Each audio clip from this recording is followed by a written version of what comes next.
Hey everybody, welcome back to James Charles Everything. Continuing today with drawing every country in the world's flag, one a day until we're done, until we did all 194. Today we're going off the coast of Africa again, on the equator actually. And you know what that means? That means we're doing Equatorial Guinea. Right? Country just kind of has one of those names, man.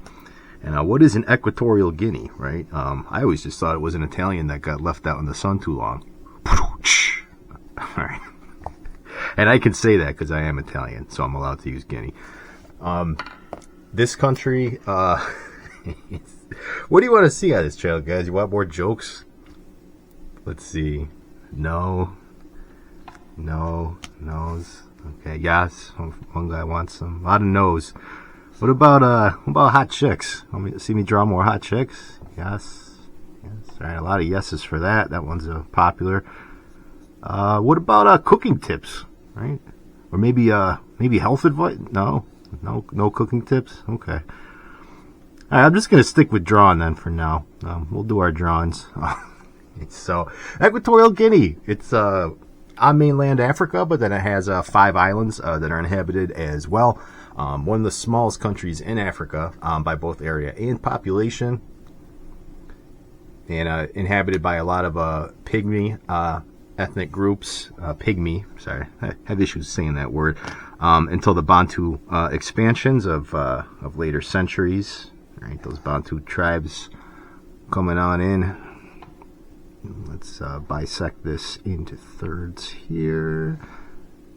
And this flag actually has something in it that I thought only one country had, but it turns out this one does too. They got a little tree inside it. So I like trees. Okay, I think that's pretty cool. So let's get to that eventually here. And yeah, so they start expanding into those islands as well. The location of the country's capital is actually on an island, so that's been occupied since at least 1000 BC. And then we can't talk about Africa without talking about colonization, right? And guess who shows up here? It's the Portuguese. So the Portuguese, they show up the early 1470s, right? So beating the American voyage, right, of Christopher Columbus by a couple decades. Right, so everybody's just kind of exploring the world at this point, just seeing what's out there. So yeah, they land on one of the islands. They establish control of the island, and then they kind of take over other parts of that region as well, which is basically the modern borders of Equatorial Guinea. And the reason why there's so many countries named Guinea, I talked about this in Papua New Guinea, they think that may have been like just a term, it was Portuguese for black, right? So, you know, I talked about in that Papua New Guinea episode when they landed there, they thought that maybe they were like the same people as like the Africans, which, you know, racially they're not, but they didn't know no better, right? So you got a lot of Guineas all over the place. Equatorial Guinea, Guinea-Bissau, Guinea itself, Papua New Guinea, and then you used to have French Guinea, Guinea, everywhere.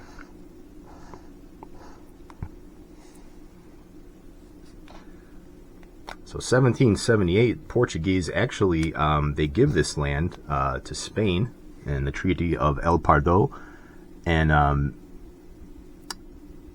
borders kind of evolve a little bit more up until 1968, when it is granted independence from Spain. And their first president, Macias, consolidates power, and he ruled pretty brutally for at least a decade. You know, mass suppression of rights, purges, killings, you know, all that good stuff. All that stuff. The essentials, right? You can't have an African dictatorship unless you have suppression, purges, and killings, right? Those are the the essential ingredients. It's like pizza, right? You gotta have dough, tomato sauce, and cheese. So, I'm sorry. Am I welcome in Equatorial Guinea? When was the last time I got kicked out of a country? I think it's been a while. So let's work on this one, I guess.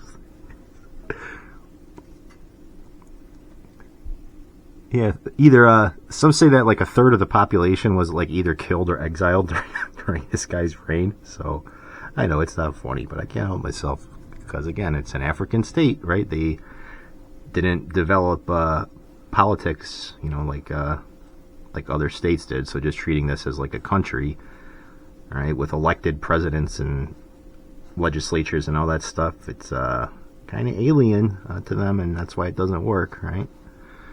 It's like you give a 4-year-old a chainsaw, and surprise, surprise, what do you think happened?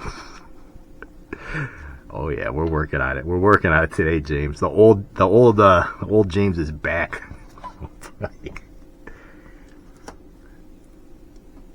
Yeah. So then this guy gets. What do you think happens?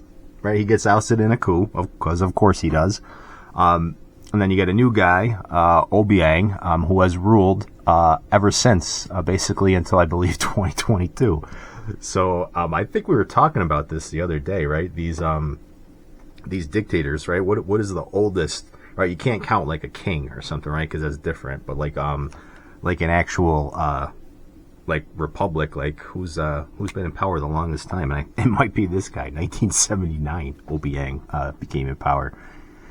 And he's been elected several times in non-competitive contests, as recently as 2022.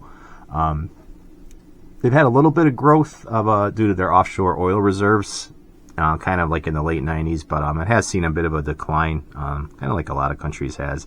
A lot of corruption, foreign investment aid, all that stuff, but it is what it is, right? It's Africa.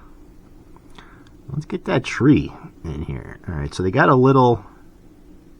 I do like this flag, right? So maybe that'll put me back on their good side here. 1, 2, 3, 4. Okay, we got 6, and I'm not going to be able to draw these this small, but they got 6. 1, 2, 3, 4, 5, 6 little stars, and we might be able to kind of just. And they're almost like the little, like kind of like the Star of David, like the Israel star. They're not like like this one, like in Suriname, like that 5-pointed. So let's just give a little bit of little jagged lines there, just to kind of suggest that they're stars. Good enough. Good enough for my book. All right, and then let's get that little tree. Happy trees, right? Bob Ross. Happy Equatorial Guinea tree. Beautiful. All right, and then we need to get out. We need to get out. No, we need to get out a marker. We need to get out a brown. Give it that little trunk. Yeah, I like it. Tiny little tree. You guys maybe get rid of them other colors. What do you need that green and red for? And maybe make this bigger on your flag. I like the tree. I'm a fan. I'm a fan of Equatorial Guinea and their trees. All right, so it does have a little bit of a light, kind of a light gray background in there. And then, of course, oh boy, we're going to need to get a really small one here. Let's see, we'll use a 0.1. And then just kind of outline our awesome, beautiful tree. And then it does have a little bit of a outline on this thing. And then we've got the ribbon on the bottom. And I'm actually going to write it this time, you guys. So if you want to pause my video and zoom in extremely close, you will see that it says Unidad,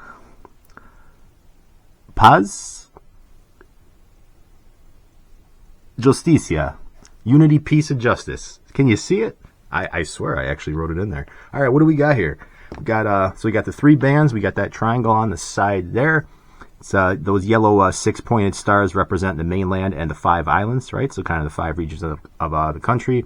That gray shield is a silk cotton tree, and below, again, I already went over that on the scroll. Green means jungle. Blue means the sea. White means peace, and red, bro, you know the red. The red means the blood, right? The struggle, the heavy metal, fighting, just fighting tooth and nail for independence. So that's what that means. Let's finish it off. A little bit of a goofy one today. I don't know. I'm just feeling in a good mood, right? And I wanted to share some of that with you guys. So you're welcome. All right, I got to get out of here. This is out of control. This channel is just utter nonsense. Equatorial Guinea, my favorite Guinea, in Equatorial Guinea. All right, so that's Equatorial Guinea. Let me know what you think. Like, comment, and subscribe, and I'll see you on the next video.